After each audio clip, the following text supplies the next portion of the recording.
Assalamualaikum warahmatullahi wabarakatuh. Sebelumnya, perkenalkan nama saya Dewi Damayanti dari Korlap Sumedang, Program Studi Pendidikan Guru Sekolah Dasar, Sekolah Tinggi Ilmu Keguruan Purwakarta. Saya tinggal di Desa Sarimekar, RT 1 RW 8, Kecamatan Jatinunggal, Kabupaten Sumedang. Saya lahir di Sumedang pada tanggal 18 April 2003. Mungkin sekian perkenalan dari saya. Selanjutnya ada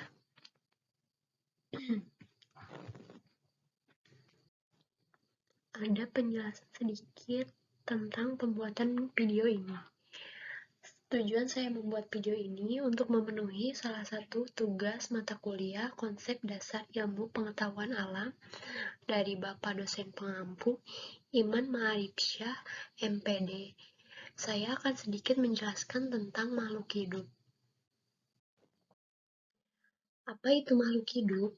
Makhluk hidup adalah suatu organisme yang dapat mempertahankan dirinya dari berbagai perubahan lingkungan dan dapat berkembang biak untuk melestarikan jenisnya.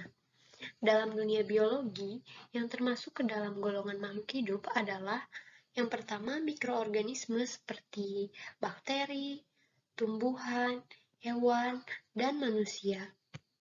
Makhluk hidup merupakan benda hidup yang mempunyai ciri-ciri yang membedakan dengan benda tak hidup. Ciri-ciri tersebut seperti halnya memerlukan makan, bernapas, tumbuh dan berkembang, mampu berkembang biak, peka terhadap rangsang, serta bergerak. Selain itu, ciri-ciri makhluk hidup yang membedakan dengan benda tak hidup adalah mengeluarkan zat sisa. Makhluk hidup di dunia ini sangat beragam. Keanekaragaman makhluk hidup tersebut yang membuat para ilmuwan ingin mempelajari makhluk hidup secara lebih lanjut, membuat suatu sistem yang disebut klarifikasi. Klarifikasi ini bertujuan untuk mempermudah para ilmuwan memilah-milah perbedaan serta persamaan yang terdapat pada makhluk hidup yang satu dengan yang lainnya.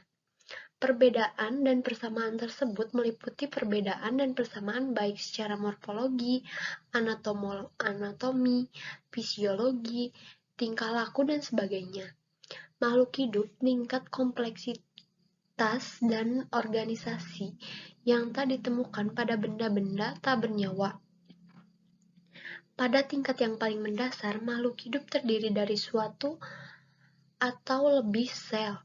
Unit-unit ini umumnya terlalu kecil untuk dilihat dengan mata telanjang, terorganisasi dengan menjadi jaringan. Jaringan adalah serangkaian sel untuk mencapai fungsi bersama. Jaringan pada gilirannya membentuk organ seperti lambung dan ginjal.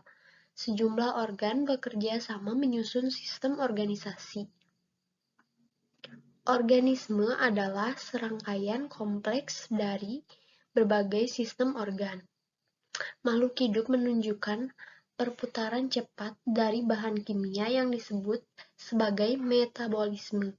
Metabolisme melibatkan pertukaran materi kimia dengan lingkungan eksternal dan transformasi yang luas. Bahan organik dalam sel-sel hidup dari organisme. Metabolisme umumnya melibatkan pelepasan atau penggunaan energi kimia. Hal yang tak hidup tidak menampilkan metabolisme. Keanekaragaman makhluk hidup meliputi berbagai macam keanekaragaman bentuk, penampilan, jumlah, dan sifat yang tak terlihat pada berbagai tingkat persekutuan makhluk hidup, yaitu tingkat ekosistem, tingkat jenis, dan tingkat genetik. Selanjutnya, ada jenis-jenis makhluk hidup. Yang pertama ada manusia, tumbuhan, dan hewan. Yang pertama manusia. Manusia atau sering disebut orang adalah spesies primata dengan populasi yang terbesar, persebaran yang paling luas, dan dicirikan dengan kemampuan untuk berjalan di atas dua kaki, serta otak dan kompleks yang mampu membuat peralatan budaya dan bahasa yang rumit. Maka di sini dapat disimpulkan bahwa ciri-ciri manusia itu berkembang biak. Lalu ada tumbuhan.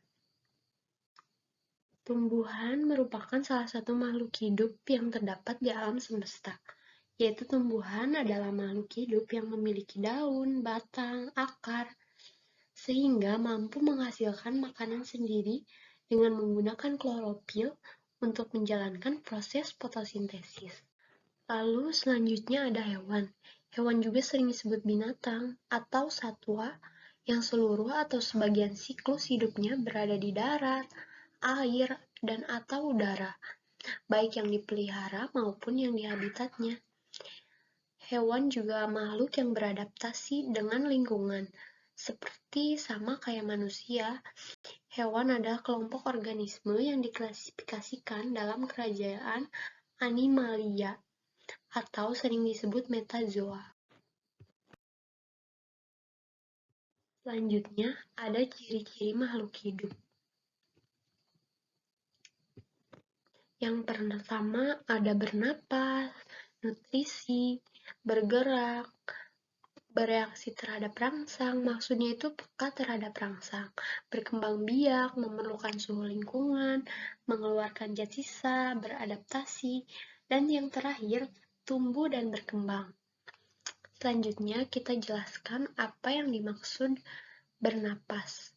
Bernapas adalah proses pengambilan atau menghirup oksigen O2 dan mengeluarkan karbon dioksida CO2 dari tubuh makhluk hidup. Oksigen digunakan untuk proses oksidasi biologi. Oksidasi biologi adalah proses pembakaran zat makanan oleh oksigen untuk menghasilkan energi dan karbon dioksida sebagai zat sisa. Proses oksida biologi berlangsung di dalam sel-sel tubuh. Manusia, hewan, dan tumbuhan bernapas dengan organ pernapasan yang berbeda-beda, menyesuaikan tempat hidupnya. Yang kedua ada nutrisi. Nutrisi, makhluk hidup memerlukan makanan untuk memenuhi kebutuhan akan zat makanan atau nutrisi. Jadi maksudnya itu, makhluk hidup itu memerlukan makanan ya. Nutrisi di dalam hidup dimanfaatkan untuk menghasilkan energi atau tenaga untuk melakukan aktivitas hidup. Memelihara jaringan dan mengganti sel-sel tubuh yang rusak, mengatur berbagai proses metabolisme tubuh, dan berbagai pertahanan tubuh terhadap berbagai macam penyakit. Hewan dan manusia tidak dapat membuat bahan makanan sendiri atau sering disebut heterotrof, sedangkan tumbuhan berdaun hijau dapat membuat makanan sendiri melalui proses fotosintesis, yaitu disebut autotrof. Yang ketiga, bergerak. Pengertian gerak pada makhluk hidup tidak harus selalu berpindah tempat. Gerak merupakan perubahan posisi suatu makhluk hidup terhadap suatu acuan tertentu. Makhluk hidup dapat melakukan gerak pada sebagian atau seluruh bagian tubuhnya. Gerak hewan dan manusia bersifat aktif karena berpindah tempat. Hal ini terjadi karena hewan dan manusia mempunyai sistem gerak berupa otot, tulang, dan sendi yang sudah sempurna. Gerak pada tumbuhan merupakan reaksi terhadap faktor lingkungan. Gerak pada tumbuhan hanya pada bagian tertentu dari tubuhnya, sehingga geraknya bersifat pasif. Misalnya bunga mekar, akar mencari air mineral, serta daun mencari sumber cahaya matahari. Yang keempat, ada peka terhadap rangsang. Makhluk hidup memiliki kemampuan untuk menerima dan menanggapi perubahan yang terjadi di sekitar atau disebut dengan rangsang. Rangsang tersebut dapat berupa cahaya, bunyi, bau, rasa, atau sentuhan. Manusia dan hewan memiliki sistem indera, sistem saraf, sistem hormon, dan sistem otot yang baik sehingga mampu melihat, mendengar, mencium, mengecap rasa, dan menyentuh atau meraba. Sedangkan tumbuhan tidak mempunyai sistem indera, sistem saraf, sistem hormon, dan sistem otot. Meskipun demikian, tumbuhan peka terhadap rangsang berupa cahaya, air, gaya tarik bumi, sentuhan, dan keberadaan zat kimia. Kemampuan menanggapi rangsangan pada tumbuhan disebut iribilitas. Lalu ada berkembang biak. Makhluk hidup berkembang biak untuk memperbanyak diri atau menghasilkan individu baru. Tujuan utama makhluk hidup berkembang biak adalah untuk menjaga kelestarian jenisnya agar tidak punah. Secara perkembangbiakan, makhluk hidup berbeda-beda. Hewan berkembang biak antara lain beranak, bertelur, bertelur beranak, bertunas, fragmentasi, atau membelah diri. Tumbuhan berkembang biak secara alami dan pembuatan perkembangbiakan alami pada tumbuhan berlangsung secara genetatif atau disebut kawin. Melalui proses penyerbukan dan vegetatif tidak kawin, misalnya membelah diri, spora, tunas, umbi, geragi, dan akar tinggal. Perkembangannya tumbuhan secara buatan, misalnya stek, mencangkok, merunduk, dan kultur jaringan. Lalu, makhluk hidup memerlukan suhu lingkungan. Memerlukan suhu lingkungan tertentu, setiap makhluk hidup memerlukan suhu lingkungan dan selalu berusaha untuk mendapatkan suhu lingkungan yang sesuai. Suhu ini disebut suhu optimum. Pada suhu optimum, semua makhluk hidup dapat tumbuh dan berkembang baik. Hewan dan manusia memiliki kemampuan untuk bertahan hidup dalam kisaran suhu lingkungan tertentu. Tumbuhan menunjukkan pengaruh yang lebih nyata terhadap suhu. Padi yang ditanam pada awal musim kemarau lebih cepat dipanen daripada padi yang ditanam pada musim hujan. Hal ini disebabkan karena semua proses dalam pertumbuhan dan perkembangan seperti penyerapan air, fotosintesis, penguapan, dan pernapasan pada tumbuhan dipengaruhi oleh suhu. Lalu ada pengeluaran zat sisa. Zat sisa dari proses metabolisme tubuh makhluk hidup harus dikeluarkan, jika tidak akan menimbulkan racun di dalam tubuh atau sering disebut penyakit. Penyakit merupakan kumpulan zat sisa tubuh yang tidak keluar. Zat sisa yang dikeluarkan berupa cairan, gas, atau zat padat. Pengeluaran zat sisa dibedakan menjadi 3, yaitu ekresi, respirasi, dan defekasi. Lalu ada beradaptasi.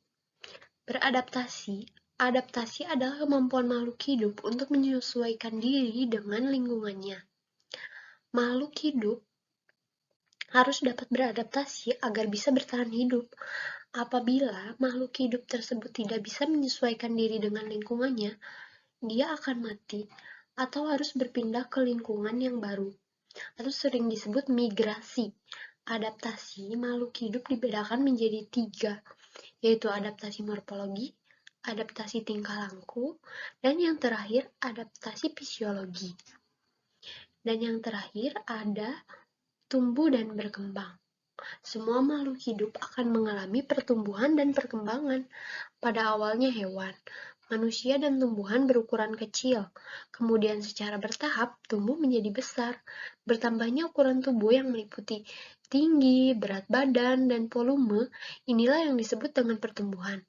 Pertumbuhan pada manusia dan hewan ada batasnya. Setelah mencapai usia tertentu, manusia dan hewan tidak akan tumbuh lagi, sedangkan tumbuhan selalu tumbuh sepanjang hidupnya. Pertumbuhan diikuti dengan proses perkembangan, yaitu proses biologis makhluk hidup menuju tingkat kedewasaan atau kesempurnaan. Pada proses perkembangan yang terjadi perubahan susunan dan fungsi organ-organ tubuh.